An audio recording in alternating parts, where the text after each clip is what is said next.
Ladies and gentlemen, ladies and gentlemen, ladies and gentlemen,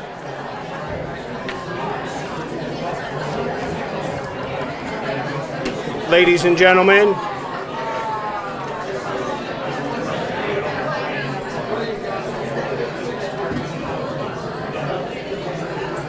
ladies and gentlemen,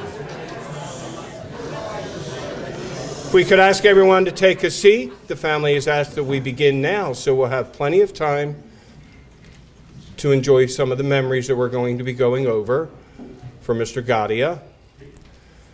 If I could, please ask everyone to silence their cell phones. That would be most appreciated.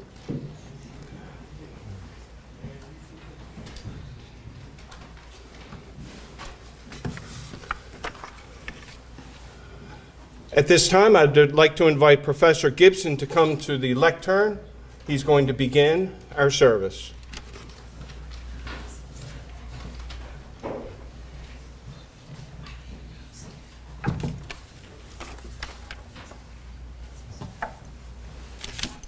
Lalit, Gadhia, and I first met in 1968. For those of you who are old enough to remember, 1968 was a quite tumultuous year in the nation. We were winding down in our participation in the Vietnam War. The universities were in an uproar. I mean, students literally taking over and occupying parts of buildings and other kinds of transition taking place in education. The federal government was at war with the Black Panthers and various other organizations. The Democratic Convention was an absolute mess.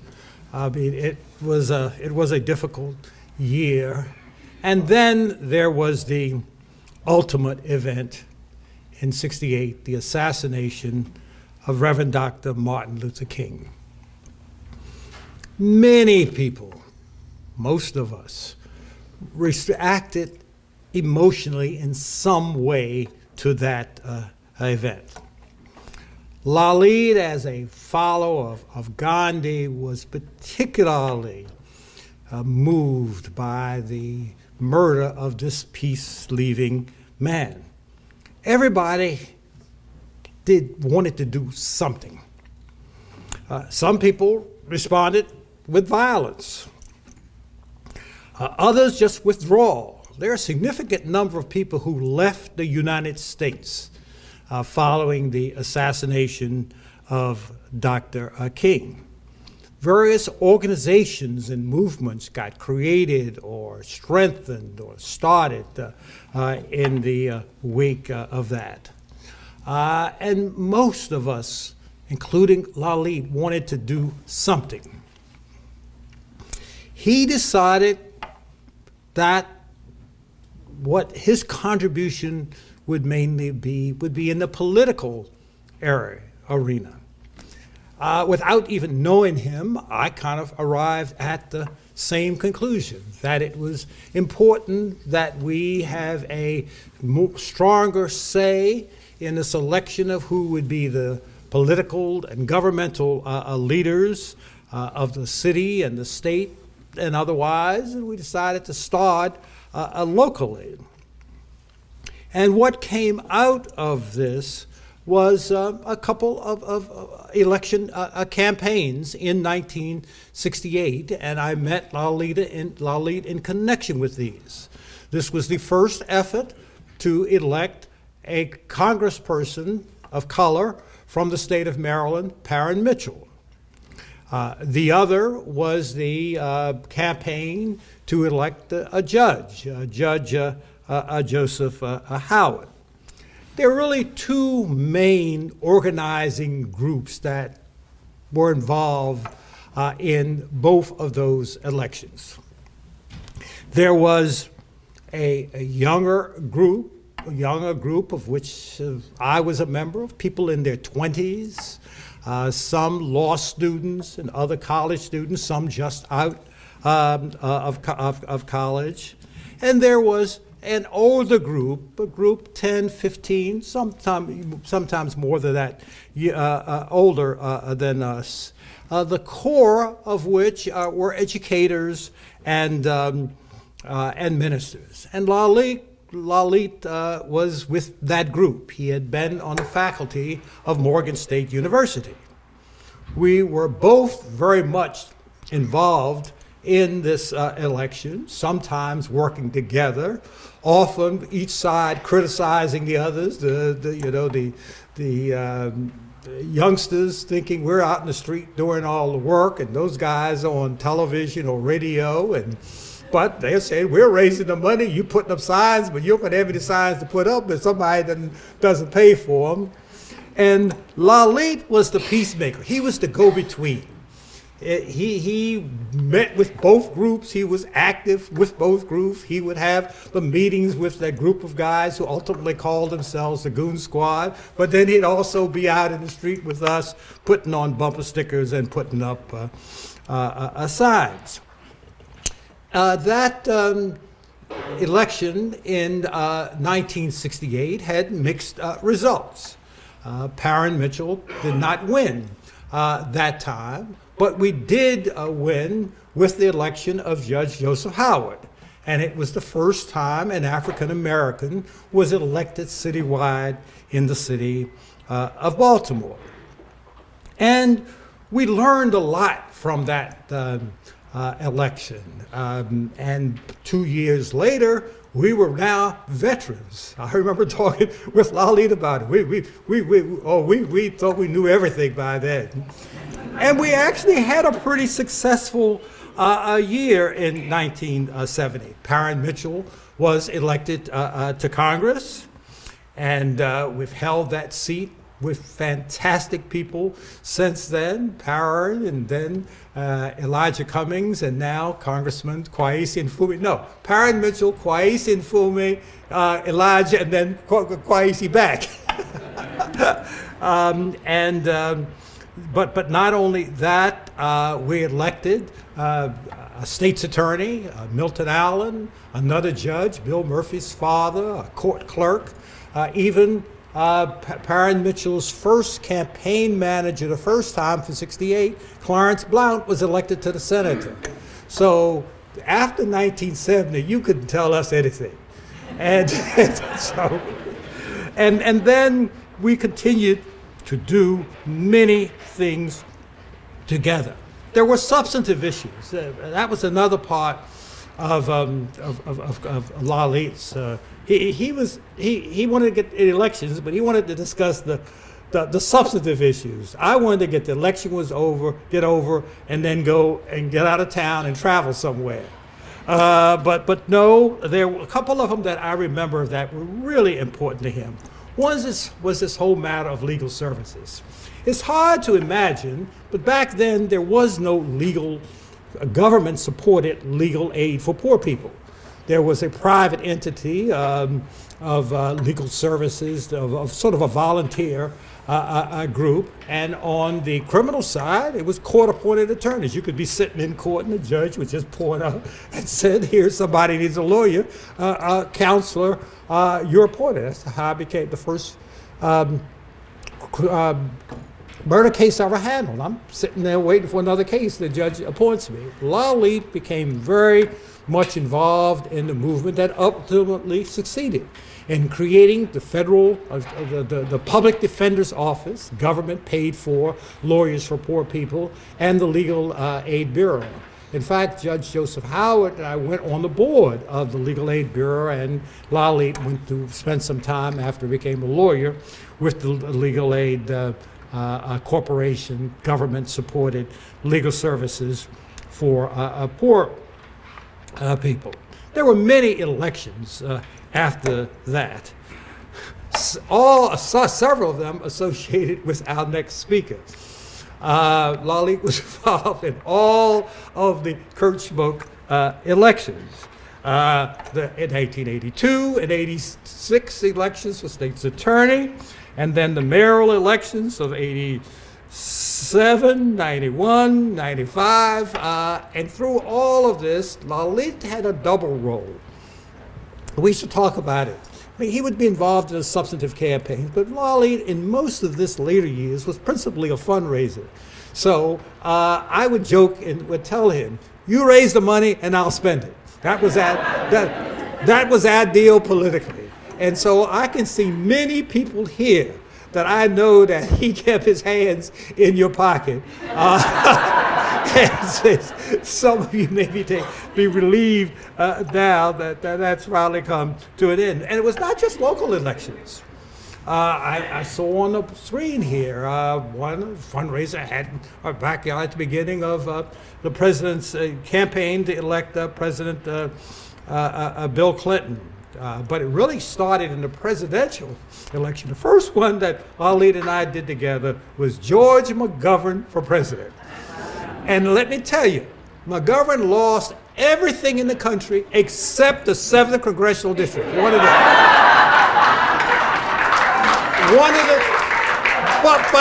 But we paid a price. There was on the books a new federal courthouse for Baltimore, a nice courthouse. Nixon cut the budget, and that's why we have that flimsy federal courthouse now downtown. It doesn't even look like a courthouse. It just looks, like an inexpensive office building. And that was in response to that campaign, Lalit's our first presidential campaign for George McGovern. But we had some other successful ones, but also very much involved with elections for at the state level, including for governor. Throughout all of this, Lalit is the peacemaker, the fundraiser, the bringing of people together. And there's certain folks he would just bring along. Sudhir, where's Sudhir? The first person whose money Lalit would volunteer would be Sudhir. And then he sort of had a list, but poor Sudhir never had a chance. Never had a chance. And he had other favorites. Kumar Bhargava. I was so glad after hearing about this man for about 2 years to meet him. Lalit was just a fan of Kumar. I mean, we in Baltimore got tired of hearing about Kumar, this man over in Montgomery County. And he had others that he would just sort of move along. In recent months and maybe a couple of years, Lalit and I spent a lot of time together because he knew that I'm a rat pack and don't throw anything away. And I have certainly every piece of political paper since 1968. And so he had been assembling information about the Goon Squad. I see, where's Pat Scott? Pat, I guess you're it now. So some of the other people, by the way, he's been assembling this information. He didn't complete it, but I know he would want me to mention the names of most of those folks. I mean, his buddies, Pat Scott, other educators were Gus Adair, Homer Favor. Most of them were ministers. Reverend Vernon Dobson, Reverend Harold Dobson, Reverend Frank Williams, Reverend Wendell Phillips, Chester Wickwire, and that sound all male, but I guess it really was, except for Madeline Murphy. But they were his comrade in arms, his buddies, and they made very important contributions to our city. And then the family. Oh, was he proud of Anita. We all knew at each step what was happening with Anita. We knew. Even if we'd never seen Anita, we knew there was Anita there, and we knew what was going on. And Kathy, what a love, what a blessing. I mean, you protected him, You advised him. You, throughout this period of time, have been absolutely remarkable. And I know because we would get together, supposedly working on this memoir, but really most of the time just talking about old time sakes. And so, but I just thank you for the attention and the love that you gave to my friend, and I thank you for affording me this opportunity to speak today.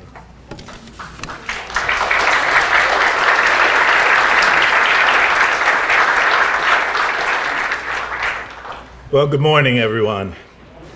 For those of you who I haven't met, I'm Kurt Schmoke. I'm a recovering politician from Baltimore. I thank you all very much. I particularly thank Kathy for this wonderful photo of Lalit, because I wanted to spend just a few moments talking a little bit about the lighter side of Lalit. We know he was a great lawyer. We know, for example, our country would be better off now with him advising on immigration matters that would help us on the right road. But he had a lighter side, and we particularly, my wife and I particularly appreciated that. I won't be very long because Lalit often cautioned me about long speeches. So I'm from the school of public speaking that believes that a speech, in order to be immortal, need not be eternal. But let me tell you just a couple of things. There are three moments in particular that stood out as I was thinking about Lalit. The first was that from time to time, Patricia, my wife, and I would go to dinner with Kathy and Lalit, and he particularly liked us to go to the ambassador dining room, where for some reason they treated him like royalty whenever we went there. The first time that we had dinner, he said, "I want to introduce you to interesting drink." And so the drinks came out, and Patricia got mango lassi. I'm waiting for mine, and I get Bombay Sapphire gin. So I think about him every time I have a martini, which is a fair amount, and I toast him privately for introducing me to that drink. In 1992, we went on a visit to India. A number of people in the audience went with us. I remember we were on the plane, and Lalit is telling me, now, don't eat fresh vegetables if you don't know where it was cooked, or and be very careful about that. So don't eat fresh vegetables. We get off the plane, and there's a small group of family and friends. They come up to Lalit, and then someone hands me these nuts that were wrapped in fresh vegetables. And so I'm looking at Lalit, and he's standing back going. So I was on my own there. Further on the trip, he was just a fountain of information and knowledge as we went around India. And I remember in particular, we were on the bus, and he's giving me information, cultural history about particular dances. And I thought, okay, I'll learn a little bit about dancing. We stopped, however, on the road, and what I didn't realize is that he had set me up to dance with a bear on the side of the road. Now, India doesn't let that happen anymore, but I'm so glad that we didn't have social media at that time. But I like to think about my good friend, and I love the photo array that you had of him, because it brings together so many wonderful things in life. And to close, I was thinking of another good friend that Larry mentioned, a part of the Goon Squad, was Reverend Marion Bascom, who also fought many battles in civil rights. And Reverend Bascom used to end meetings like this, where we gather together, friends and family, and say that I hope that you would draw from this occasion, and he would quote a hymn of the church that says, "Draw from this occasion strength for today and bright hope for tomorrow." And I hope you all do that today. Thank you all very much.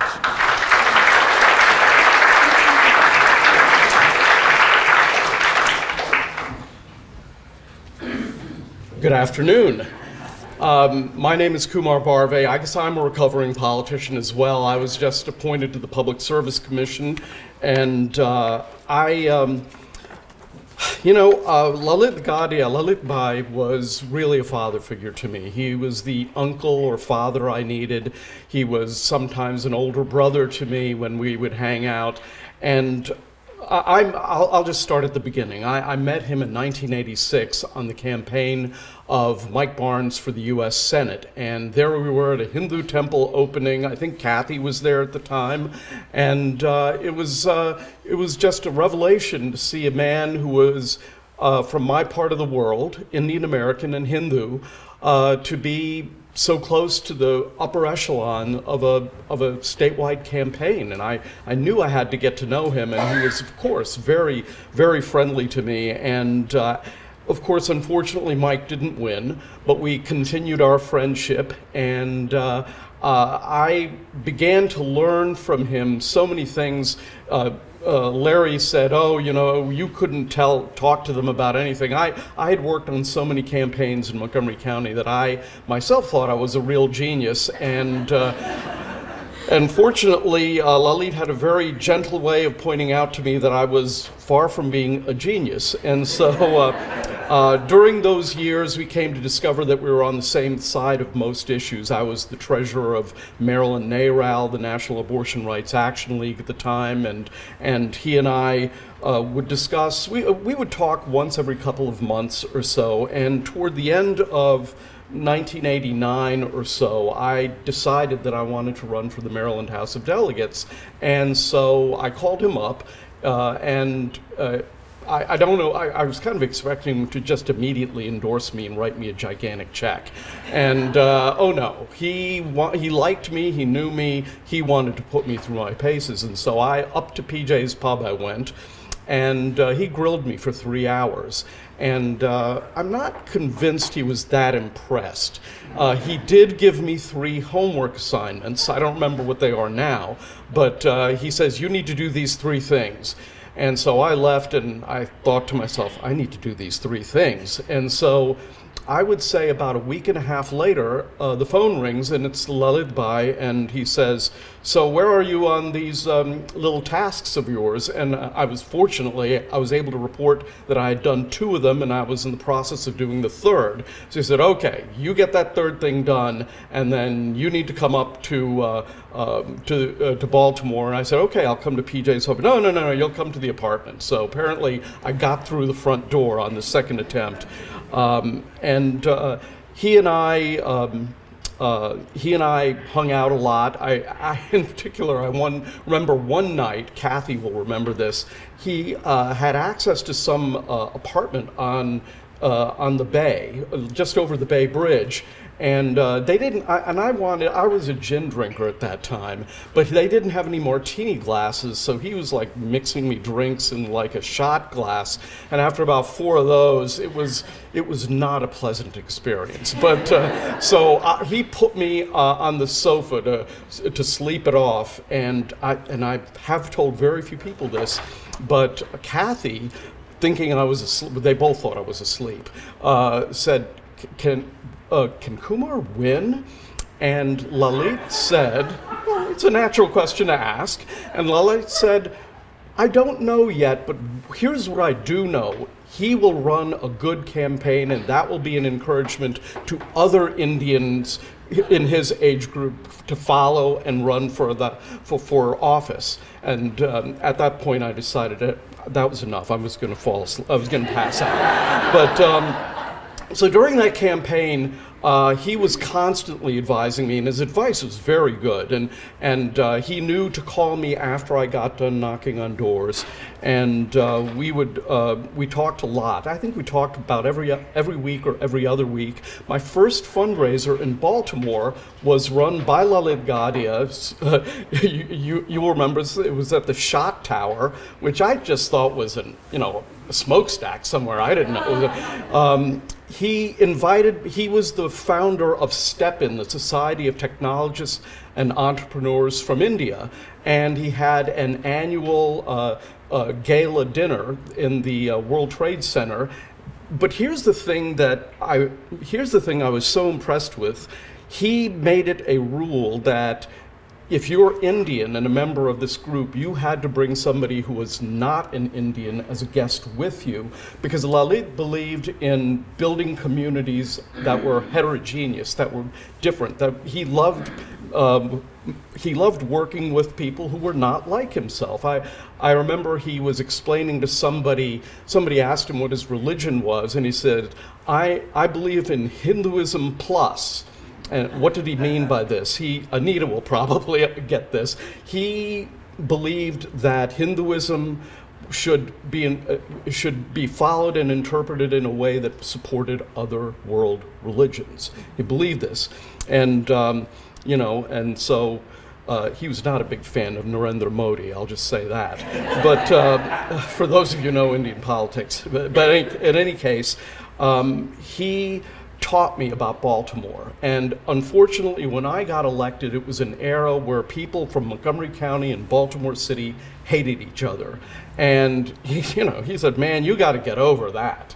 And I would come up here and he would tell me all the funny stories. And he knew, between him and Larry, they knew where all the bodies were buried, and he told me where several of them were, although there were a couple of occasions where I would ask him, "Why is this happening?" And he'd stop and he'd say, "Kumar, you don't really need to know that one."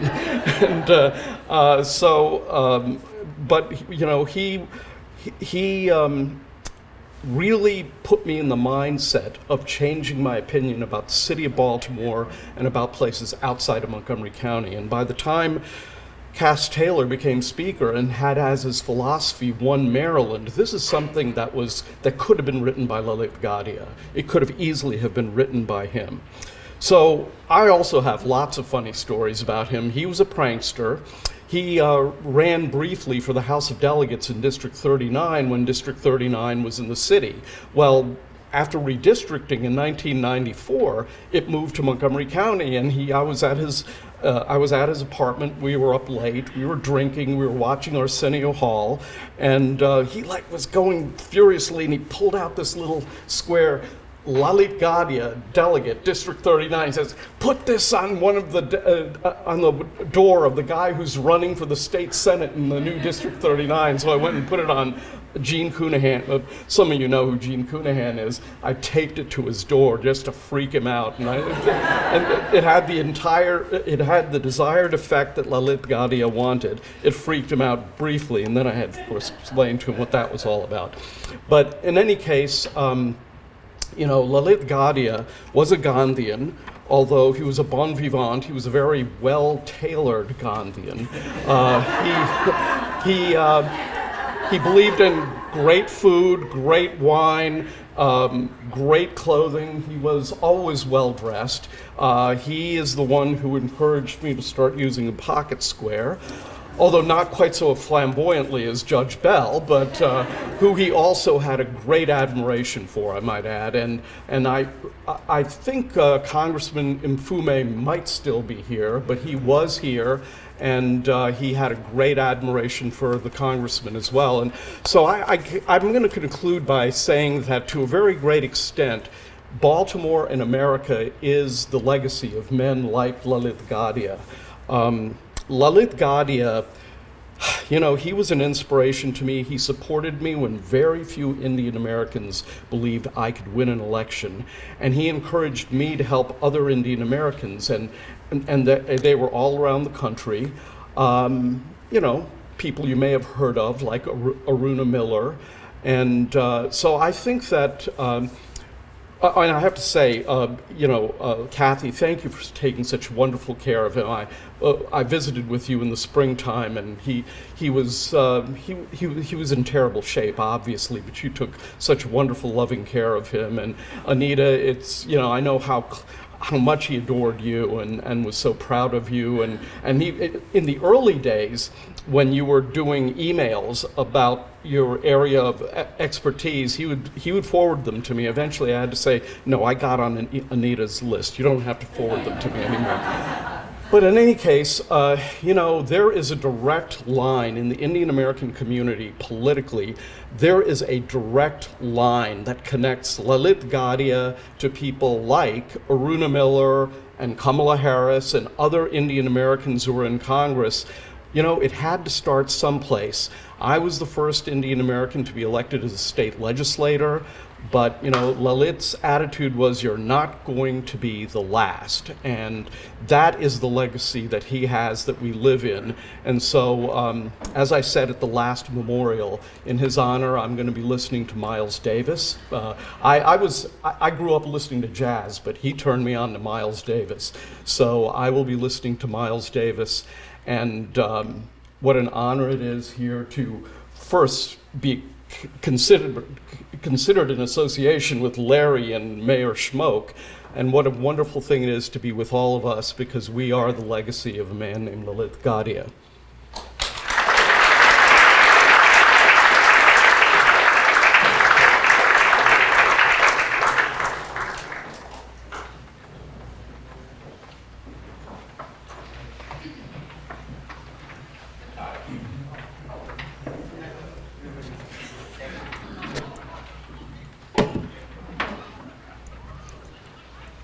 Hello, everybody. My name is Dr. Anita Alexandra Lalit Gadhia-Smith, my full name. And I am Lalit's daughter. His name is my middle name. And first of all, I just want to thank every single person who's here. Everyone who is here meant a lot to my father, and he really loved you. He talked about you all the time.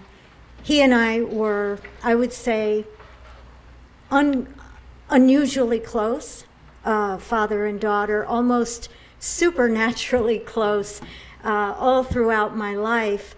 All kinds of coincidences would happen with him where I would think something and he would call and say it, and I would need to hear about something and he would call. There was just this incredible telepathic spiritual bond between us that was just extraordinary.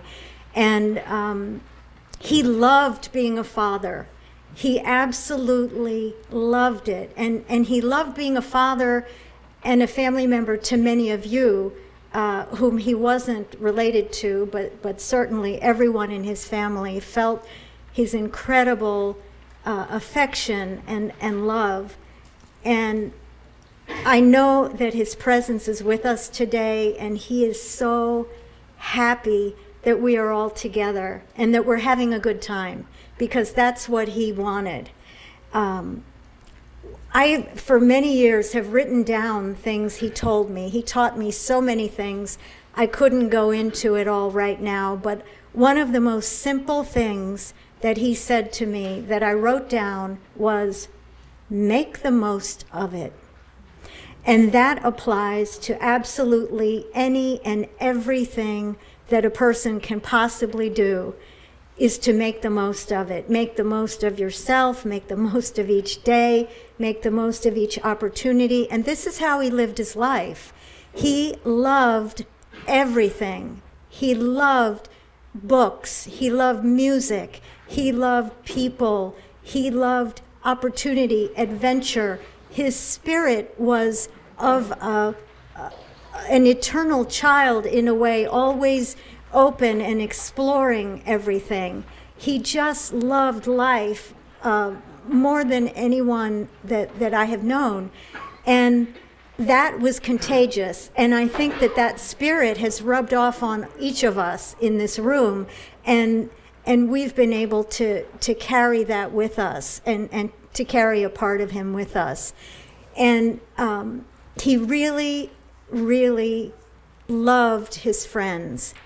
And the last 10 years of his life were very difficult. I remember there was one year where about 13 of his friends died in a very short period of time. But he still had a lot left. I mean, look at this.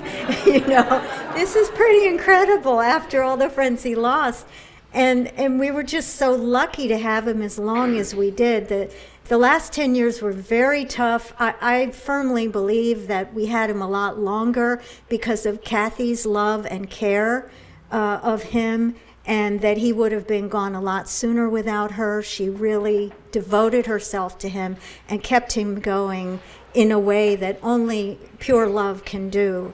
And all of you played a part in that as well by being a part of his life. And he and I talked every day, almost my entire life. We've had a 62-year relationship because he loved being a father so much that when I was in utero, he played classical music so that it would be around my mother, and the Mozart effect from the music would help the baby's brain. He loved being a father that much that he was already doing wonderful things while I was in utero. And he taught me to love music and people and travel and adventure and to be joyful, and I never knew anyone with a more positive attitude than my father. Even in these last years when he had a lot of health struggles, he was positive all the time. I would call him and he would be looking forward to something, he'd be excited about something, and he was always, always positive. One of the big things that he taught me, that he started talking to me very early in my life, was substance versus form. This was a very big thing to him, and he talked about this with me my entire life. And, substance, if you think about a human being, substance is the real thing, right, in anything. Form is what you see on the outside. So you have the false self, the true self, all kinds of situations you can apply substance versus form. And I'm thinking about his passing, and the form, the body is gone, but the substance is there still. His substance is in each and every one of us. It's very much in me, and I feel it every day. So his body is gone, but his substance is here. And each of us will be able to take that substance with us for the rest of our lives. So think about whatever he gave you, and think about that, and just be grateful, because I am. I'm thinking about these things a lot right now. I'm writing them all down, and it's helping me with my grief, and I've had an enormous grief, but enormous gratitude. And I just want to say something to my father, that may the Lord comfort you and keep you for eternity and bless your soul forever, for you have blessed us, and I love you.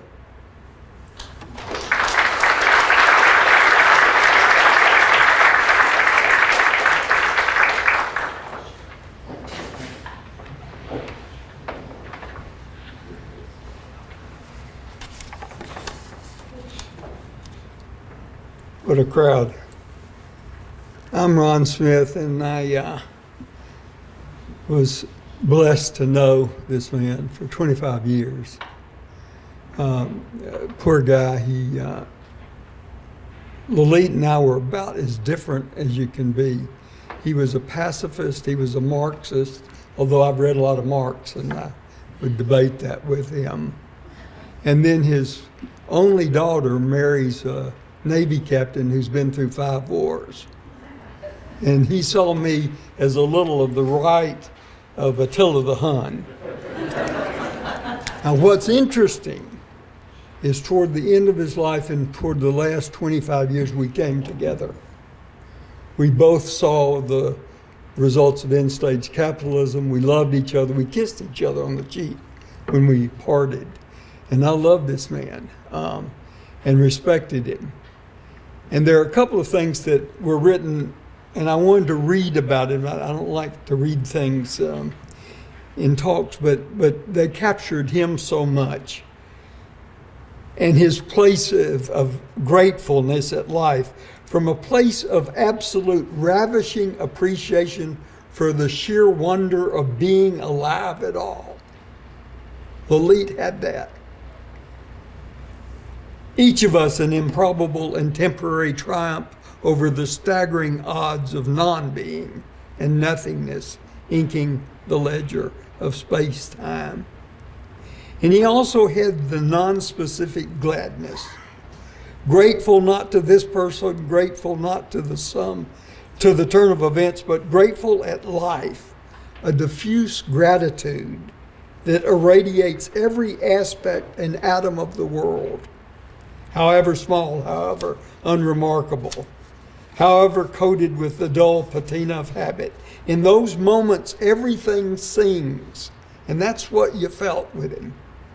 It all came alive. Everything sings, everything shimmers. In those moments, we are most alive. And it was impossible to be around this man and not have a good time. And we fought half the time, but we loved it. We loved the difference in him and his brilliant wife, Kathy. They were scintillating intellects and great to be around. And I wanted to end with this because I'm an old trauma doc, but I ended up a Freudian analyst to his chagrin, and he didn't want to hear anything about Freud.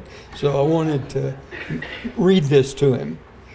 Freud said that wit is the denial of suffering, meaning not that the witty, the playful among us deny that suffering exists in varying degrees. Everyone suffers. But rather than that they deny suffering power over their lives. And if he did anything for 10 years, he denied suffering over the power of his life. He had a good time. And it was such a lesson for each of us, I think. You know, none of us, nobody owed us any of this. Each other, the earth, life. But Lalit knew it. He delighted in it. He was grateful for it. And I love him, and I miss him, and I'm going to miss fighting with him. But every now and then, his representative back there will take up his fight.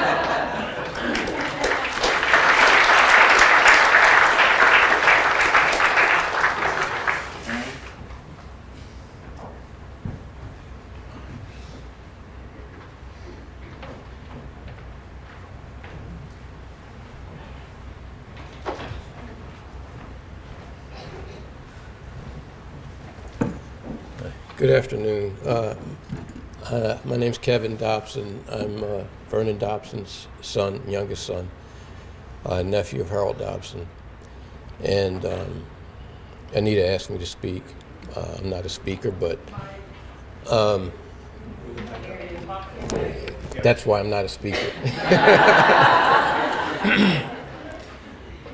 Well, Lalit Gadhia, Mr. Gadhia, was a beautiful soul, and you could see that. I was a child when we met, and he would come to the house with Dr. Derek Adair, Homer Favor, other members of the Goon Squad, and I just enjoyed their meetings because I didn't know what was going on, but I could hear them laughing, I could hear them fussing, I could hear them debating, and just to know that they were there out of a sense of morality and decency and not moved by money, that moved me in my life to have a sense of purpose that was not about power or about money.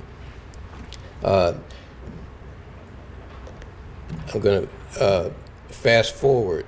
I went to Texas and I worked as a chemist, and then I went to law school, in part because I knew some great lawyers.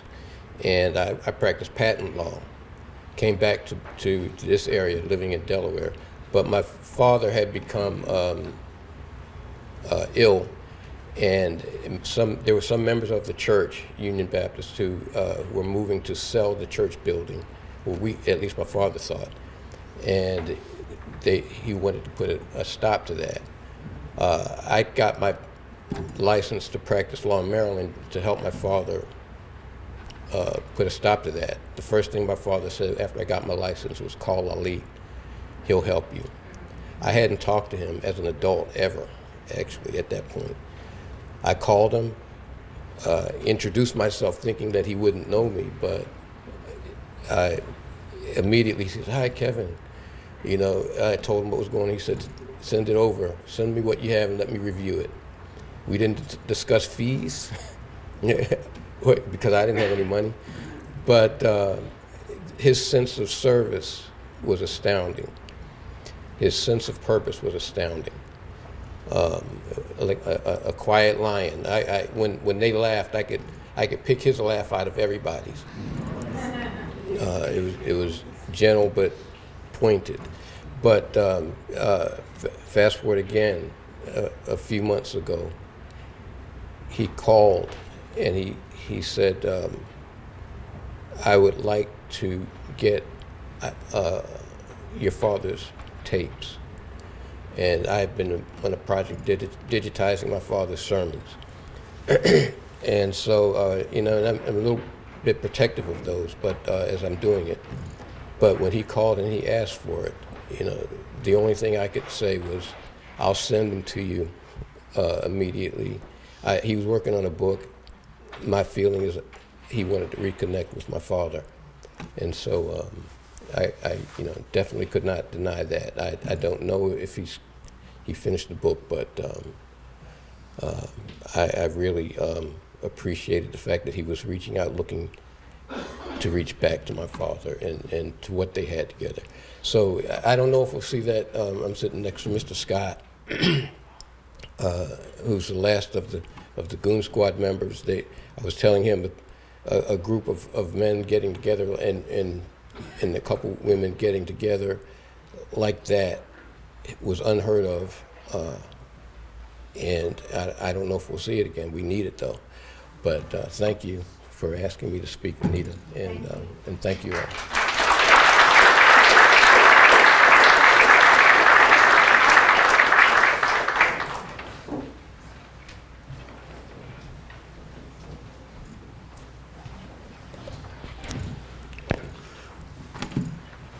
Hello, friends.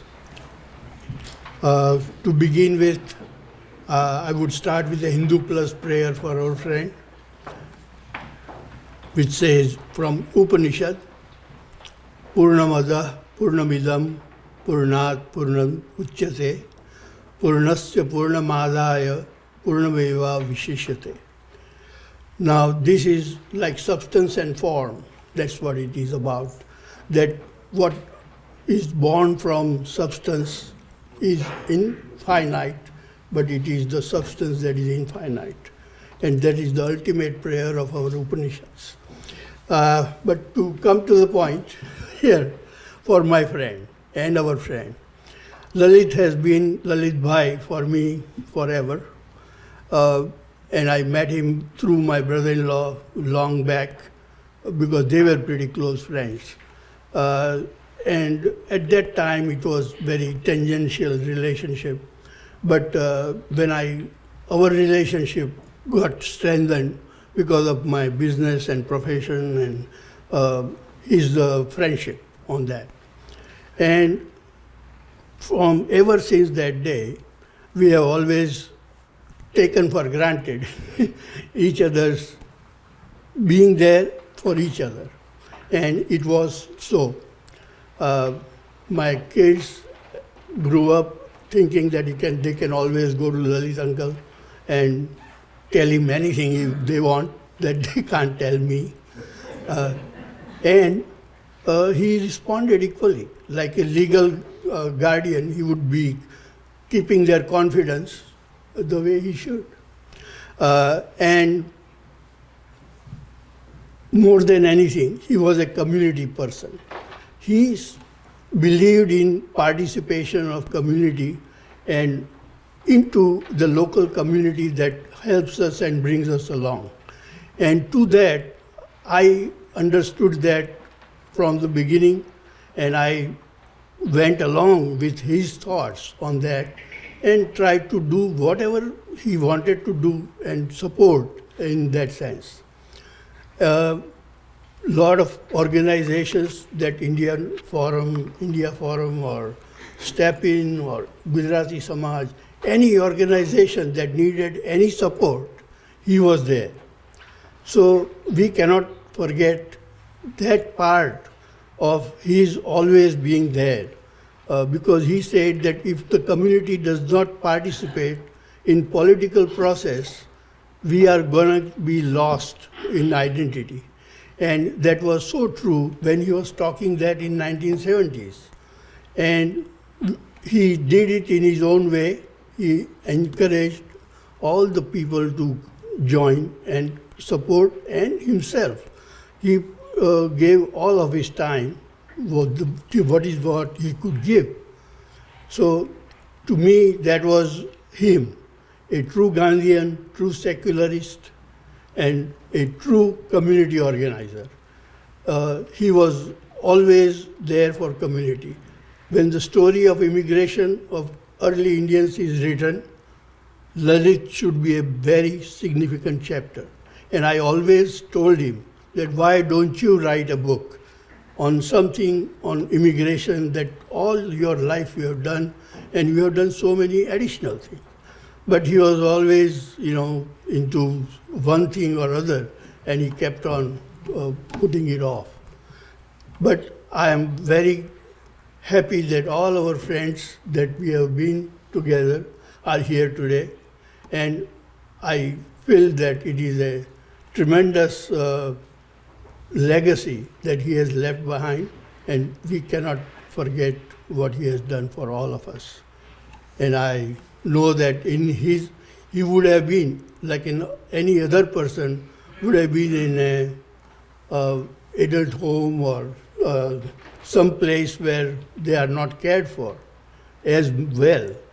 And Kathy took that role so well. And he always was grateful for that. And he told me that.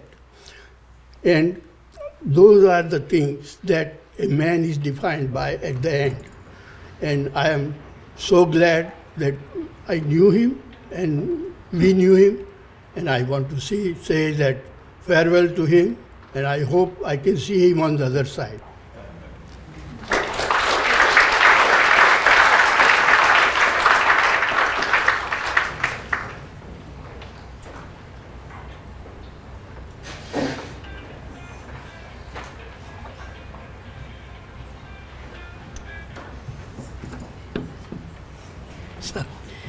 Hello, friends and family.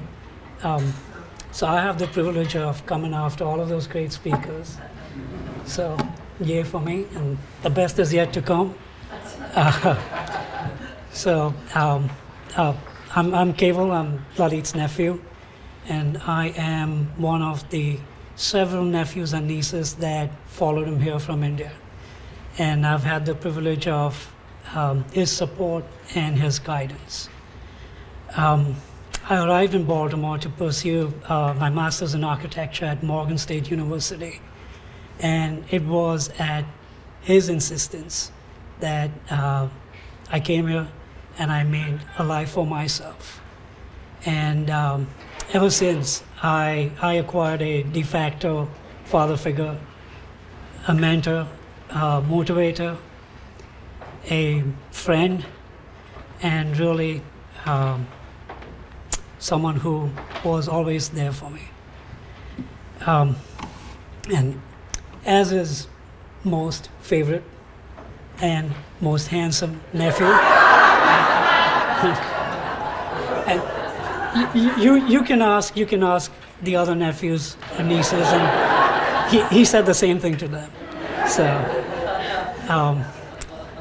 I wanted to share one of my personal and one of my most favorite memories with him. It was a cold December evening. It was my first year in the US, my first birthday I was celebrating in the US. And I'd never been in a climate this cold. I did not know how to navigate winters this cold. And I walk out of my townhome, and Lalit and Kathy were there. They came to pick me up to take me to dinner. And I walked out without a jacket. And he did a double take and he looked at me and he said, "What are you doing, man? Go back in there and get that jacket." And so I went back in and I got my jacket. And it was a jacket that he bought me.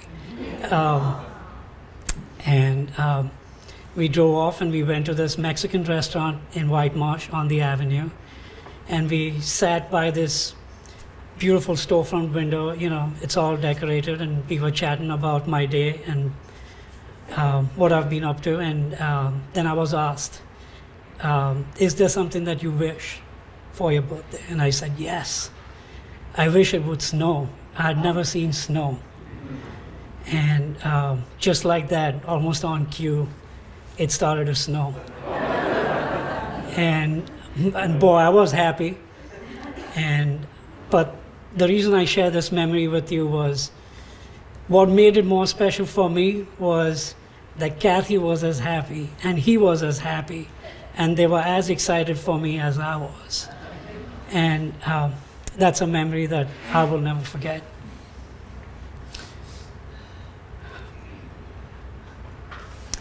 The one other passion that bonded us was our love for music.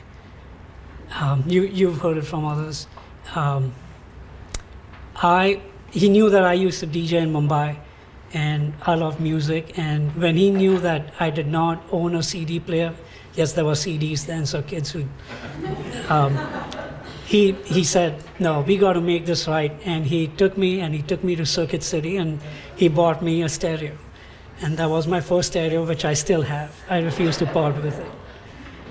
And he would lend me his CDs, and I would burn music and give it back to him. And because of him, now I have the gift of Satchmo. I have Miles Davis. I have Beshay. I have Ella. And, just to name a few. And because of this, now my 14-year-old son has his own jazz playlist, not on CDs, it's on Spotify. But he decided to learn the saxophone, which I couldn't be more thrilled about. And he's decorated his room with vinyls of all of these beautiful artists. And so I'm thankful for this legacy. And I hope that this carries on for generations to come. I'm not done. And so we've had the time to kind of reflect and think about how he enriched our lives and cherish the memories that we have had together. We talk about his epic storytelling. It was an art form. And about his adventures and travels around the world, about the awesome last meal he had, and how he wanted us to go back with him and go and try that food with him. He was always as engaged with the younger kids, his grandkids, as he was with the adults. Till the end, he always had his sense of humor. He always had his charm. He was still always right, his words. He was ready to debate and discuss what he believed in, whether it was the plight of immigrants coming to this country, his dedication to fighting for civil rights, or about what's going on in the political scene right now.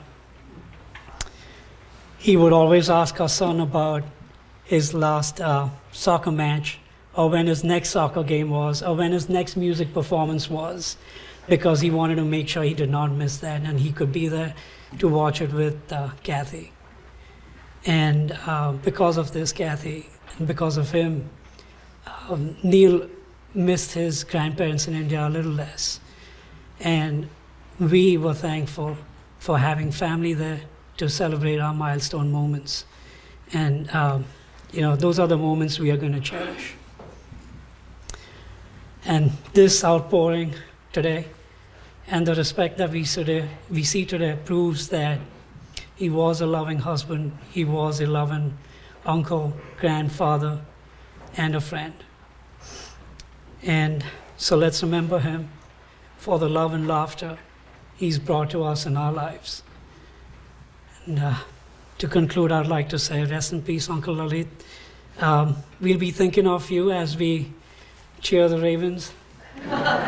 We've done that together a whole lot, so thank you all.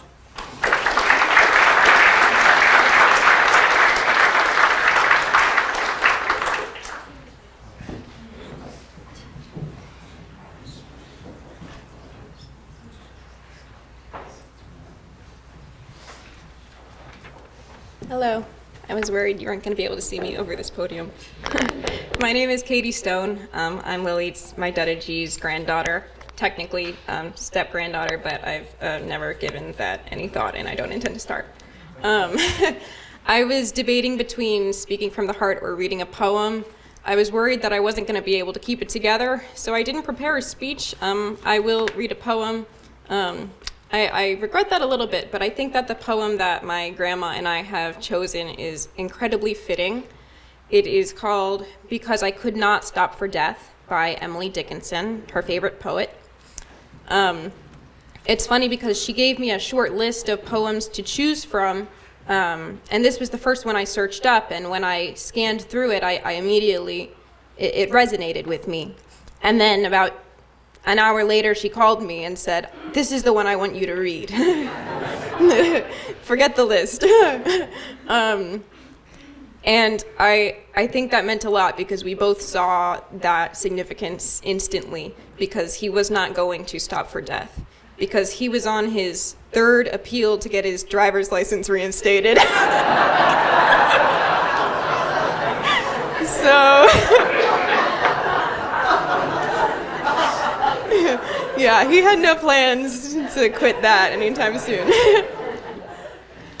Okay. Because I could not stop for death, he kindly stopped for me. The carriage held but just ourselves and immortality. We slowly drove, he knew no haste, and I had put away my labor and my leisure too for his civility. We passed the school where children strove at recess in the ring. We passed the fields of gazing grain. We passed the setting sun, or rather, he passed us. The dews drew quivering and chill, for only gossamer my gown, my tippet only tulle. We paused before a house that seemed a swelling of the ground. The roof was scarcely visible, the cornice in the ground. Since then, 'tis centuries, and yet feels shorter than the day I first surmised the horses' heads were toward eternity. Thank you.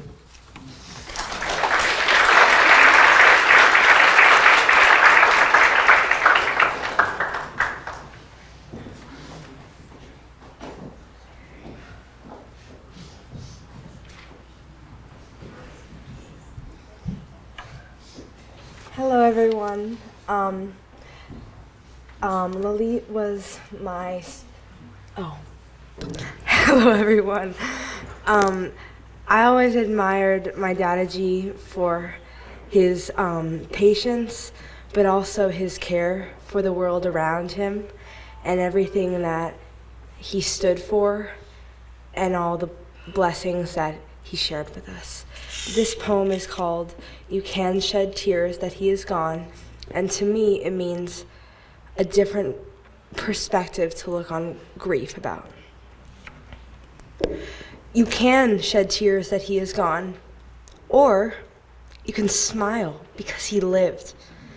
You can close your eyes and pray that he will come back, or you can open your eyes and see all that he has left. Your heart can be empty because you cannot see him, or you can be full of the love that you shared. You can turn your back on tomorrow and live in yesterday. Or you can be happy for tomorrow because of yesterday. You can remember him and only that he is gone. Or you can cherish his memory and let it live on. You can cry and close your mind and be empty and turn your back. Or you can do what he would want. Smile, open your eyes, love, and go on. Thank you.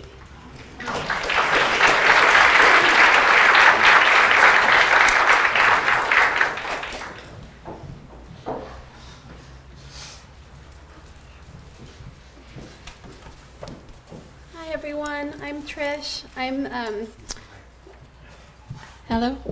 I'm Kathy's daughter, Lalit's granddaughter.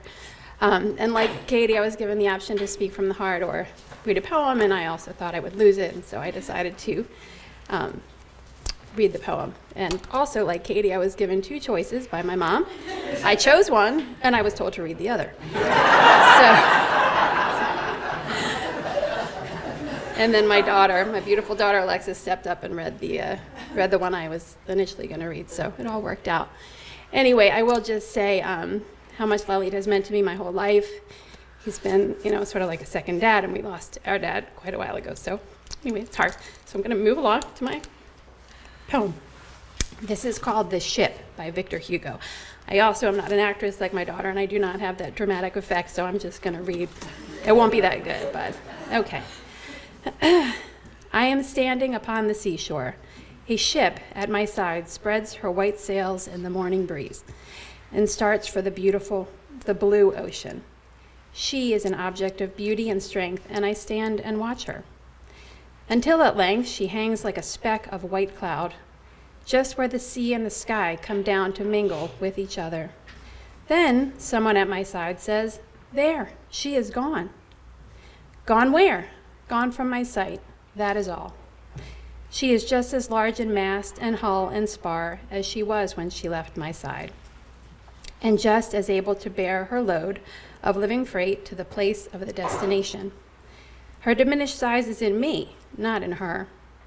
And just at the moment when someone at my side says, "There, she is gone," there are others watching her coming, and voices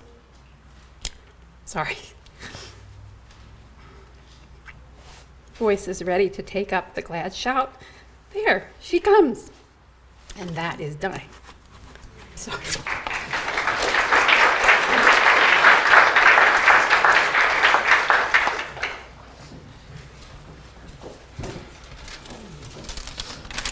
Hi, everyone.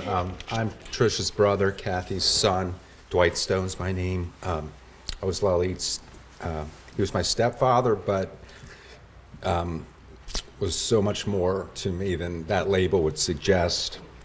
I met Lalit when I was only about 15, 14 maybe. He and my mother had just started dating, and I liked him immediately. I mean, Lalit was a cool guy. As everyone here knows, kind, funny, sophisticated, intellectual. He was always interested in what my sister and I were up to. He was always super supportive, and he never tried to, in any ways encroach on the role of our father, which I really appreciated. In fact, he and my father were great friends over the years, which is really nice. Lalit enriched my life in so many ways over the last 4 decades. He taught me about art, food, history, culture, both American, Indian, European. He loved to travel to the Netherlands and he loved Europe.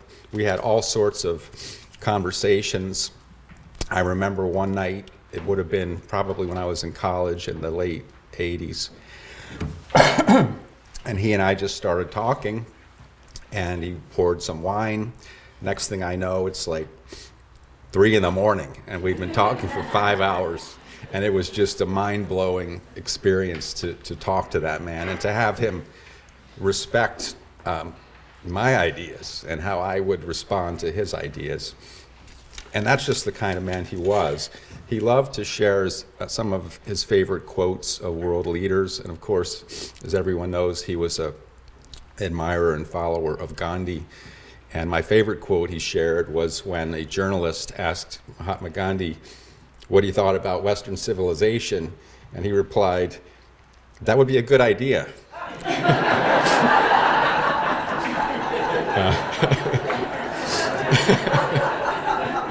And that quote sounds like something that Lalit would say.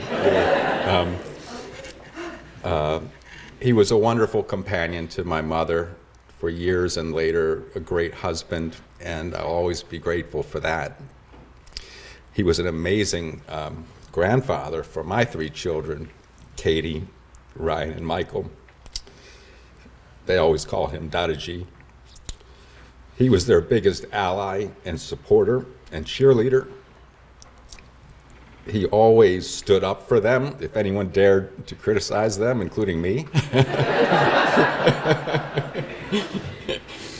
And just enriched all of our lives in so many ways. Lalit was one of my best friends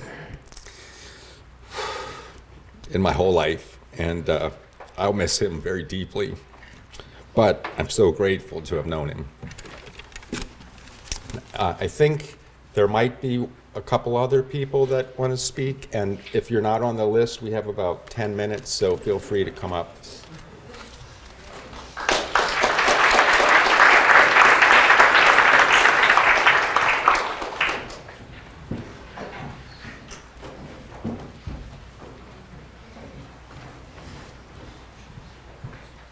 Hello, my name is Polly Davis, and I am representing my mother, the matriarch of the Carson family, first cousin to my Carson siblings here, the cousins, and I'm first cousin twice removed.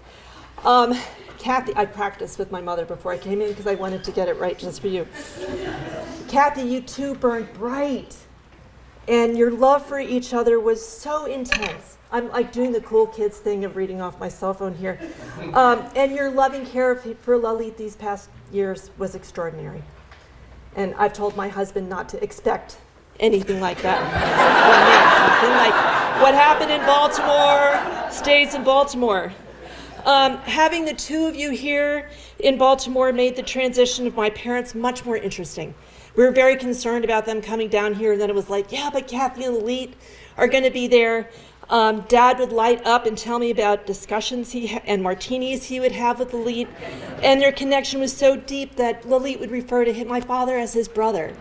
And at his funeral, when that happened at Edenwald, it became very confusing for some of the residents who came over later and was like, "He's your dad's brother?" But, you know, I mean, it was so from the heart. You know, he had this remarkable gift of calmness and deep curiosity. There was never a casual conversation. And, you know, I always looked for those moments. It was just like, oh, and I'd go sit with him and it would be like calm. And then we would have this fascinating conversation like you were talking about, Dwight, and hours would go by and it would be amazing.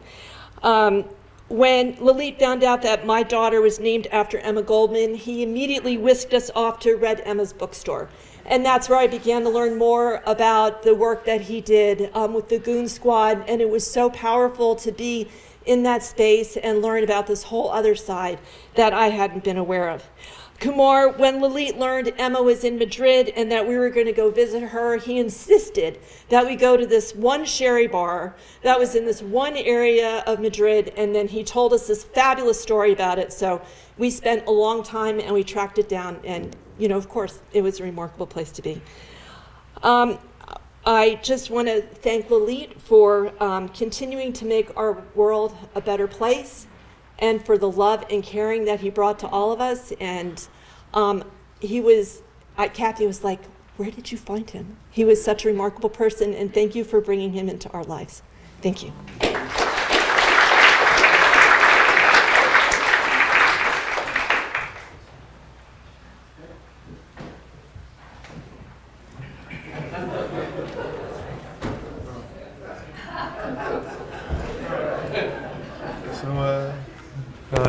Chris Coughlin. Didn't expect to speak today or even be here, but I'm very pleased to have been able to make it.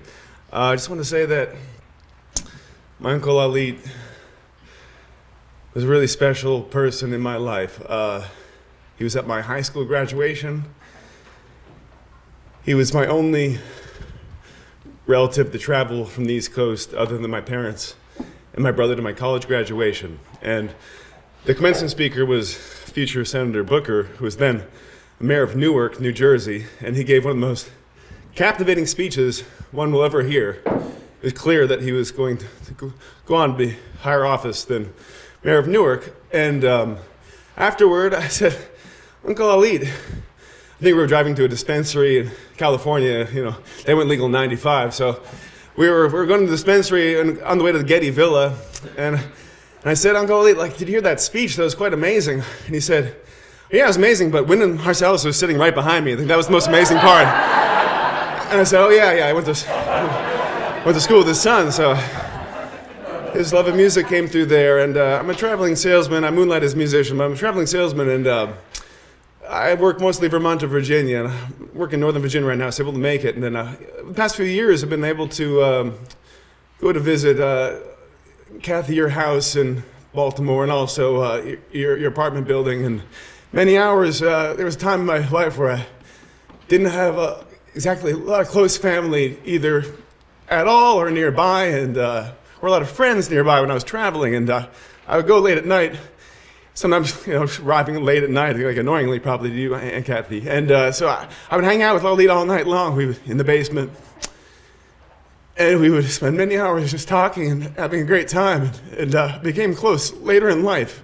Even though he was at the first concert I ever went to, I learned that when I was in utero, at a beautiful concert and at RFK Stadium, I believe he was there as well.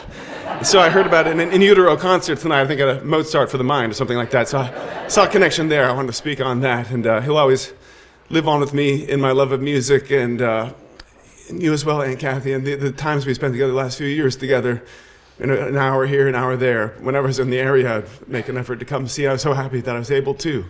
And at our last Christmas together in New Jersey, I was able to convince him to come up to visit my Aunt Carol's house in New Jersey. Thank you for helping me convince him, Aunt Kathy, because we were all able to spend some great time together there, and with my son and my brother. And I'll spend one of the great last few hours of his life in communion together, and able to say some really beautiful things to each other. It's a really nice time, and I think we all might have known he was close to the end. And to be able to know that and still spend time together and be there present, it was a really beautiful thing. Thank you very much.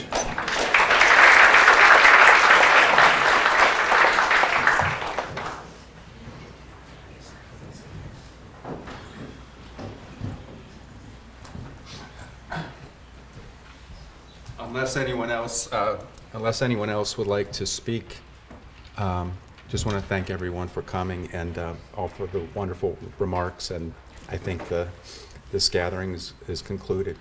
Thank you.